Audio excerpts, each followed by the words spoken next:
Welcome back to the channel, everyone, and hope you're all doing well, and hope you're all managed to get some modelling done over the weekend. For those that didn't see it last night, Zone 5 Aviation featured on Mark Andrews' vlog channel. He's now retitled it Down for Air. And if you don't know, Mark Andrews is the president, founder of the SESKU and Hemsworth Scale Model Club. And I appear, I wouldn't say regularly, but quite often on his vlogs, together with 3 or 4 other guys who regularly chime in. We've almost sort of formed this subgroup from his main model club, and we interact quite regularly. Obviously, because of my contributions to the club about a year or 2 ago, he's accepted me into his group. Not for any fame reasons, it's just that he's considered me somewhat of a friend, and invited me to sort of be a sub-attachment to the club, albeit a long-distance member. I have actually been to the club. We were discussing it last night that possibly I'd been 3 times, but I think it was only twice. But yes, I have been to the club. Great group, and if you haven't seen them, they do have a couple of Facebook pages. They have the SESKU and Hemsworth main Facebook page, as well as SESKU Live, where the main page is more of a sort of admin page for members. SESKU Live is more of a sort of, you can post your photos. It's more of an interactive thing where you can post your updates on your builds, that kind of thing. But if you haven't seen it, I'll put the links in the description and you can check them out from there. I will also include the link for yesterday's video, which was pretty much more just a wash up of the end of the year. The club has just had their AGM for the year, so they're pretty much closed, albeit they have 2 more meetings. Maybe I think it's next week, and then they have 1 in December, just to finalize the end of the year. But their official year starts kind of now, where they'll project into next year. So Mark discusses that in the video, so check it out. Again, I'll put the link in the description. But for the purpose of this video, there's no construction of anything particularly, but this is my wash up of my visit to the IPMS Scale Model World in Telford just last weekend. Now, I know there's obviously a plethora of videos out there of the famed people out there that have done their reviews and stuff of the show. My take on the show personally is that's my 3rd time that I've been to the show, and my cousin tagged along with me. It'd been his first time ever going to the show. My personal opinion of the show, having been involved with model clubs and displaying at shows like that, organising participation in those clubs, and being at those shows for an entire weekend, albeit maybe slightly smaller, on a smaller scale, is you invest so much time and energy organising your club, your display, liaising with the show organisers about how and where to display and what other clubs are going to be around you, that by the time you get to the show and display, you're kind of burnt out. I was a secretary for a club back in New Zealand, and it is time consuming arranging participation. Some make it more simpler than others, but as I say, by the time you set up and you sit there for the weekend, you're almost done by that point. But certainly no reflection on the quality of the participants this year. It's been about at least maybe 17 years since I'd last been to one. So no doubt it's probably changed in that time from when I first went there. Displays were great. There was definitely some standouts, and I can pop up some pictures at the end of this video of some of the ones that were stand out to me. As to whether they were included in competition, I wasn't really sure. It was difficult to determine what was in competition and what wasn't. Maybe it was just everything that was on display was subject to scrutiny. Possibly, I don't know. I don't know what IPMS's strategy is on that, but that's for them then. But certainly enjoyed the show to a point. As I say, I've done those shows before, and they all kind of start to look the same. My cousin absolutely thoroughly enjoyed it. He was over the moon and sort of almost bewildered as to how big the show is. It's across 3 halls, display halls, and you get plethora of traders selling everything from books, aftermarket items, kits, paints, all your other materials. It's one of those shows that if you don't buy kits for the year, you might save your money up and spend large at the show, and it's easy to do that. And I spent well over what my initial budget was, but I don't mind doing that because you get some good deals. The traders are very open to negotiation to a point. It's not like half price or anything like that, but if you in the kit, and I'll explain in a moment that a couple of the kits I bought from one trader, he just said, well, I'll knock so much off for you, or I'll say, would you do this many kits for this much, and not maybe 10 or 20% off. So that's one of the advantages. Also, another advantage of particularly the location of the Telford Exhibition Centre where it's held is that just around the corner in the industrial park, KingKit have recently set up shop in the area. So it's very convenient to place an order with them. If you go into the show to pick your order up, they're primarily an online trader, but they've set up a front shop area, very small, but if you've placed an order, you just turn up and say, I've come to pick up my order, and they'll get it for you. They have a massive warehouse of kits from old to new, used, new.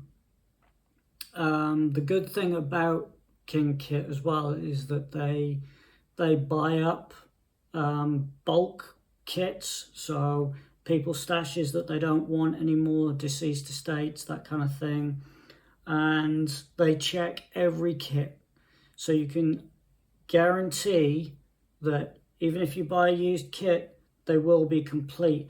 But if they're not, they do have a section on their webpage that is for kits that are missing parts or anything like that, and they are seriously discounted prices, so you can really get a bargain on something that if you buy a used Revell kit might be missing a part. You can easily contact Revell or even Airfix and say, hey, missing a part, can I get hold of it? You might have to pay a little bit to it, but when you consider how much the kits are discounted, it's a bargain really if you only have to pay £5 or something, even for postage, when you're getting a kit less than half price. So, and then you can buy aftermarket or whatever you want to do after that.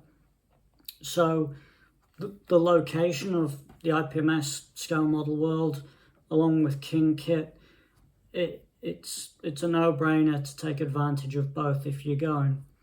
One of the sticking points for a lot of people, however, is the entry fee. it cost me £25 for the day. That is a lot of money, and by the time you battle the crowds, I went on the Saturday.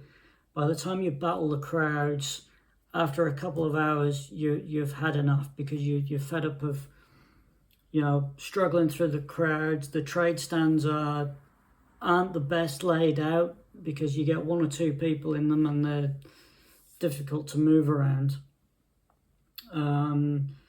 That's some of the negative. Also, that there wasn't so much enough seating in the catering areas if you wanted to sit down, have a coffee and a bite to eat. Fortunately, there's a Costa coffee just out in the main foyer, so myself and my cousin were able to grab a coffee and a bit of a sit down in the main front area. But in terms of inside the hall itself, it was kind of a bit difficult to find somewhere to have a sit down and have a bit of a rest. Also, as well, there was quite a lot, there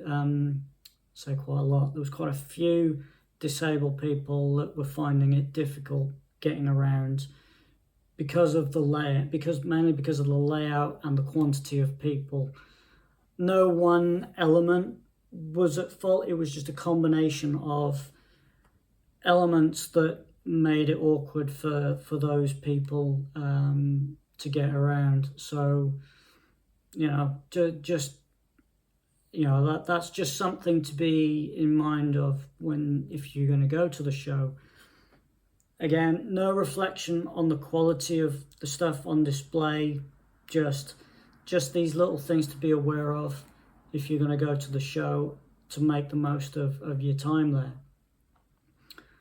So, as far as my my stash haul that I got from the show, I'm just going to do a brief run through of what I managed to find and what bargains I got.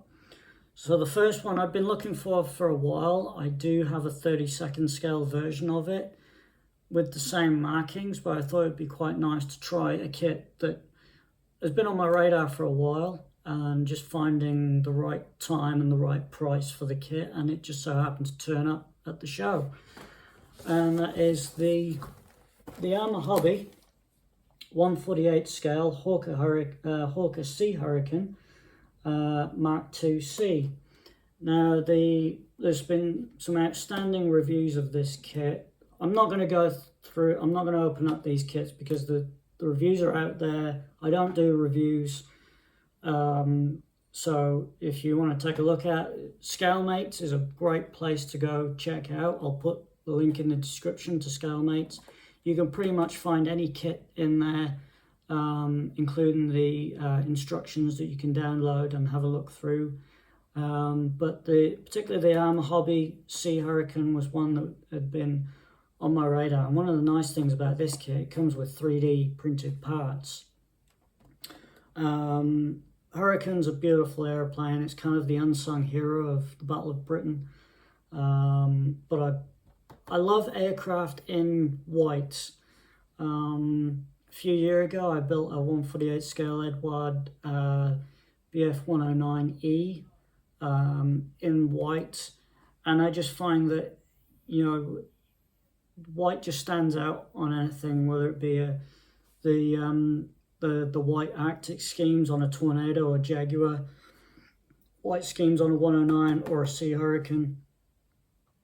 And I just think they're so different to all the other schemes. I mean, you've got the standard grey and green, typical Spitfire, scheme. They're pretty generic, nothing wrong with them, just they're pretty generic. But I was looking for something different. That's kind of, I'm always looking for something different that stands out, And so I was really happy when I found this and got a good deal on it too, with a couple of other kits I'll show you in a moment. One of the nice things as well that Armour Hobby, they put their marking schemes on the back, it's a really nice, beautiful layout. Gives you the era when they served, squadrons, etc. That's a really nice idea to put that on the back, and that it's nice that it's in portrait form as well. So that's a really nice nice touch from our hobby there. One of the other kits as well that I've been umming and ahhing, Great Wall Hobby announced their version of the kit around about the same time this came out, but the markings in either kit I wasn't too fussed on, and also the price of the Great Wall Hobby kit put me off a little bit, given that there's not really much difference between this kit and the Great Wall Hobby kit. And that is I picked up the Hobby 2000, was it the Fairchild Republic A10C Warthog. Now this is the Hobby 2000 boxing of the Academy kit. This is the Academy plastic inside here, but it has some beautiful markings in it. These are obviously anniversary or celebratory markings that are in here. And again, they got the nice markings on the side of the box, and my choice is going to be this one with the invasion stripes on it. So I really like that. Yeah, the box is a bit battered up, but I, again, got a really good deal on it. And you know, the Academy kit for value for money is I think on point. So looking forward to doing that one. And one of the ones that I was really looking to try and find, and I spent most of the day trying to find it. Even went to the Revell stand and they said they'd completely sold out. There was another trader, he bought along a batch and he said they'd sold out. And after spending most of the day trolling around, I'd already spent most of my money, if not all of it, and we were getting to, myself and my cousin it was getting late in the day, and we'd kind of had enough, and we'd been out and had a coffee, went back in, and we saw that there was one trade stand that we hadn't visited, and we said, well, we're here, so we may as well have a look, and we'll do that, and then we'll go home and have a beer and chew the fat sort of thing. And I just so happened to find this thing in the corner on its own, and then I saw one guy going for it. I said, "You're getting out of the way, mate, because that's mine." You know, it was all in good humour. You know, he was just browsing at it, and that is the Revell 148 scale Tornado 50th anniversary. This is the IDS from the German Air Force. Now, the German Air Force actually did 2 different schemes for the 50th anniversary, but in this boxing there's only this one, which you see on the box art. I mean, that is a stunning box art. Revell have actually been pretty good with doing some special schemes. They've done a lot of the Tiger Meat stuff. They did the bronze Eurofighter Typhoon, and they've done other ones as well.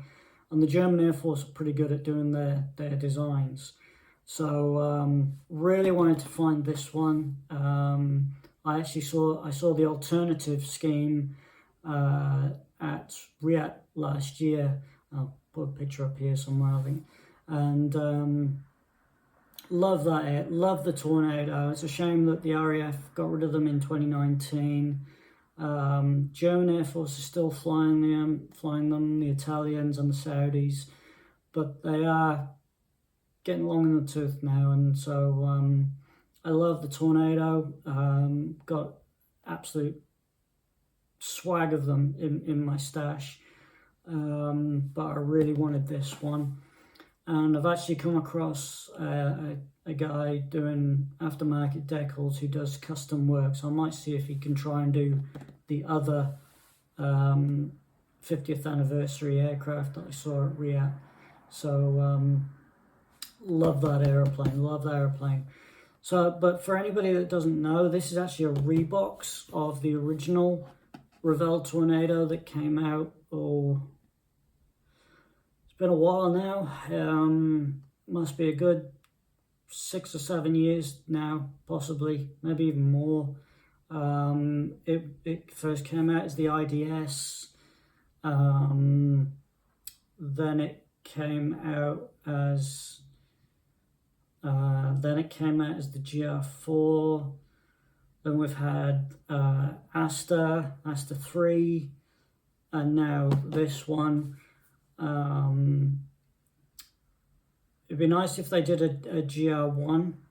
There's not much difference, to be honest, in the overall construction of it, but it'd be nice if they did maybe a 2 squadron or 12 squadron, GR1B with the 12 squadron, or even the Dambusters. It'd be nice to see a GR1, an actual RAF GR1 boxing of this. But the kit's getting long in the tooth now that it's not the best kit to build. It's quite complex. It's quite difficult to build.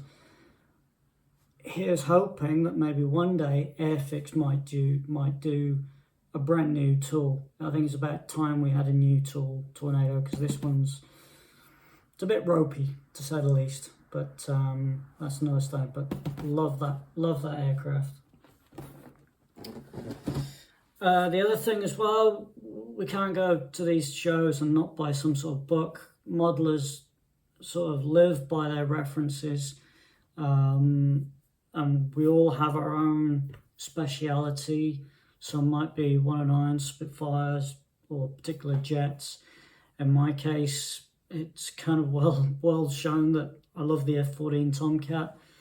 Had a lot of exposure with that airplane, and my cousin, honestly, since I came back to the UK, one of my cousins, we've really connected again, and so I was at a book stand and I was just browsing through. I completely locked eyes on a book. I was just browsing it. Wasn't sure if I was going to buy it because I bought a book about 10 minutes before, and wasn't sure if I wanted another one because most of the pictures and stuff I'd seen in other books. The Tomcat is so well documented now that books that are coming out over the last probably 5 or 6 years, they're all starting to be the same. A lot of the pictures are the same, the articles are very similar. The development and the history of the aircraft, again, is so well documented. But again, we love our reference books, and so few go into so much detail purely because access to the aircraft can be difficult. It's not to say it's impossible, but it can be difficult. It's all about speaking to the right people and getting enough access to these aircraft to produce a well thought out, almost coffee style pictograph book that's ram-packed full of references. And it was this book that I found by Dave Hawkins. I'd actually got his Tornado GR4 book. Love that book. Some great photography in it, and this is no different. It's got a lot of close-up images, a lot of cockpit work, landing gears. Not so much. There was a book produced whenever the aircraft was being retired. There was a book produced by the Daco publications. That to me is the absolute Bible for reference photographs for the F-14 Tomcat. And that is so in-depth. It goes into weapons, weapon mounts, a lot of internal stuff, maintenance. This is close, but it's only probably about 2/3 of the way there. nevertheless, some great photography and even some stuff I haven't seen before. But, you know, thanks to my cousin who saw me flicking through that, and all of a sudden he just grabbed one off the shelf, and, you know, before I knew it, he paid for it and said, here you go. So, thanks to him for that, you know. Love that book. The other book that I'd saw released previous to the show, actually, and published by a guy who I've met a couple of times and loves his naval references. He's done several books over the years. He's from Australia, lived in Darwin for several years. I don't know if he still does now. It's been a long time since I've met the guy, but I've got a few of his books, and they're on point. They really are. And he just recently released F-14 Bombcat by Tony Holmes, and the guy who was actually running the stand was his brother, and so we had a bit of a conversation about Tony. Tony, if you happen to see this, you know, we've chatted a couple of times, I know, and hope you're doing well. But this charts the development of when the F-14 needed to up its game, really. There was no longer the need for pure fleet defense fighter in that sense. They needed to bring the Tomcat. It got left out of the Gulf War a lot, simply because the US Air Force and their new Strike Eagles at the time, they were the ones moving the mud, and the Tomcat was sort of left behind in the dust, really. So the chief of the Navy decided, you know, that this needs to happen, and I think most of us interested in the F-14 Tomcat all know about Snort Snodgrass and his involvement in bringing the bomb to the cat, as it were. And this charts the complete development. I've never seen a complete roundup of the hows, the whys, the whats, the wheres, the whos of how the Bombcat came about. The capability to carry bombs was always built into the Tomcat, and it was tested in the early stages, but obviously it was never put into the program simply because the Tomcat was always plagued by budget cuts and funding, and it never quite got the things that it needed at the right time. And the only time that it was right was when the development of carrying laser-guided weapons came into the Tomcat. It was the right time, and obviously the F-14D capitalized on that. This focuses on the implementation of free-fall bombs and laser-guided bombs into the F-14A and the F-14B, and a little bit of the F-14D. But primarily it was that transition period of initially carrying free-fall bombs and then installing the Lantern system into it, and obviously getting GPS as well. So this is it's a thorough book charting that development. So good time. It was purely timing that came out, and I saw it and grabbed it as soon as I saw it. So really happy to have gotten that. Something else that I really wanted to find, and I'd inquired about it previously, but they'd sold out. Now, I'm not a figure painter, never really have been, but whenever I've really become sort of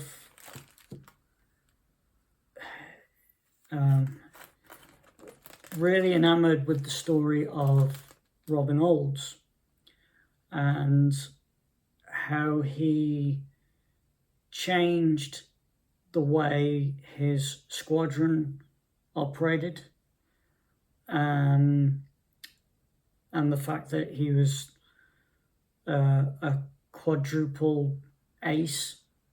Rumours are he got the 5th, but there is stories behind that, stories and rumours. And he was just such a charismatic kind of guy, absolutely the stereotypical leader. He was a leader, knew how to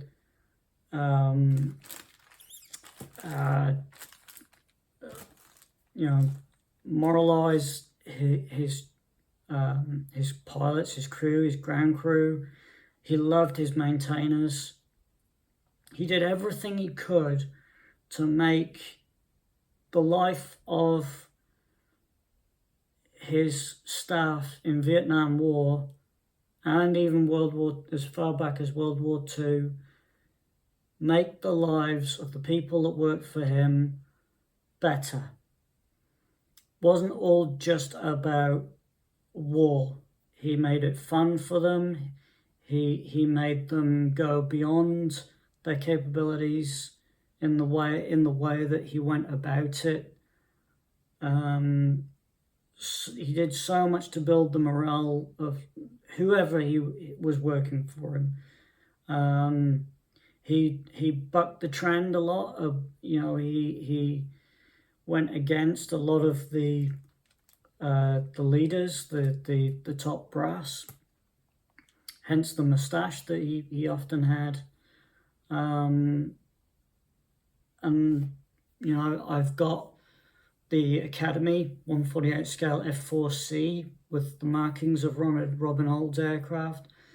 And whenever I came across this item, I thought it would be nice eventually, whenever I can, to build that model and display it with a bust of, or figure of, Robin Olds.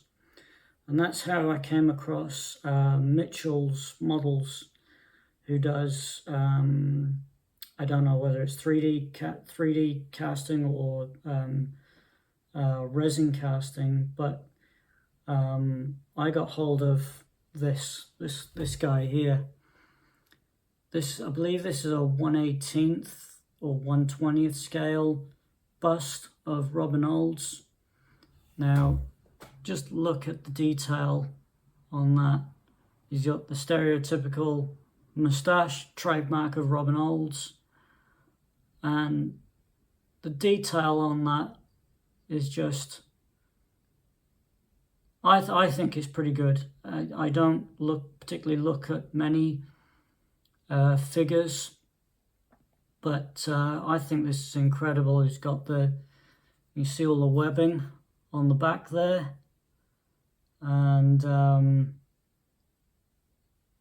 I think it's beautiful. It's it's got all of his emergency equipment. It would have been nice if it came with his mask, because it would hang down, but I mean, it's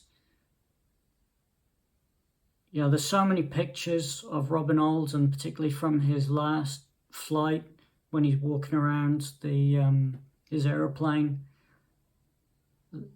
It's just so realistic. How I'm going to paint that, I don't know. I'm going to have to do some, trial by fire painting, some practice painting of figures, I think, before I can do this justice. But he is just incredible. Right down to his helmet. He's got the adjuster there to bring his visor down. He's got the clasps there to hold his mask on. That's just incredible. So I'm thinking that would look really nice next to his beloved F4 Phantom. And the actual Phantom that he flew, Scat 27, is in the Air Force Museum in Dayton, Ohio. I'm actually hoping to go there next year on a trip around America. So I would love to see his aeroplane. stunning. So that's pretty much it for the whole of what I got at IPMS. Sorry if this is a bit long-winded, but that was what I got at the show. And I couldn't help but pop round to KingKit. I'd already pre-ordered, already put an order in, and just said, hey, I'm coming on such and such a day. I actually got there on the Friday before the show. And I've got a bit of a project in mind that I want to do with the some 172 scale F-14 Tomcats to chart the bombcat history, really.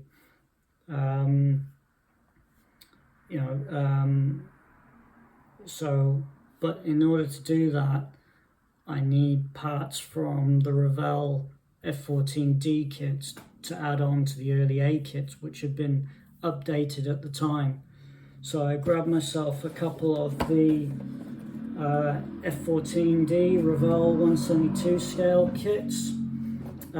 This was like the first release of the F-14D. First came the A model. Actually, no, I know this came first, then we got the A model, which you can't get for love nor money, and they have not re-released it in recent years. But I've managed to find some through the internet. Probably paid more than I should have for them, but I really want to do this project. But all of these F-14Ds that I'm going to show you are all going to be parted out. None of these are going to be built as they are. So I'll probably sell off parts and decal sheets, whatnot. So I got that one, which was the first F-14D boxing. Then I got the Final Flight boxing. This has got Alpha Juliet 100 and Alpha Juliet 103 in it. I actually have aftermarket for those anyway, so I'm not going to be using those anyway. And then I also picked up two of the these are the newer boxings of the F-14D. But annoyingly, none of these come with. They don't come with the lantern pod. They don't come with laser guided munitions. So don't know what Revell's thinking there. Also picked up Edwards 132 scale BF 108. I just love Edward kits. I am an absolute Edward fanboy. I love Edward kits. They're just so well molded, and they go together really nicely. 108's an interesting one because obviously it's got that 109-esque look to it, and some nice schemes in it as well. Again, going back to the whole white thing, got the schemes on there. I'm thinking either that one or the white one. Don't know. Might have to be the white one, I think. That's the most eye-catching for me anyway. But, so yeah, I got that. Also picked up a book. Now, I rarely do 72 scale these days. And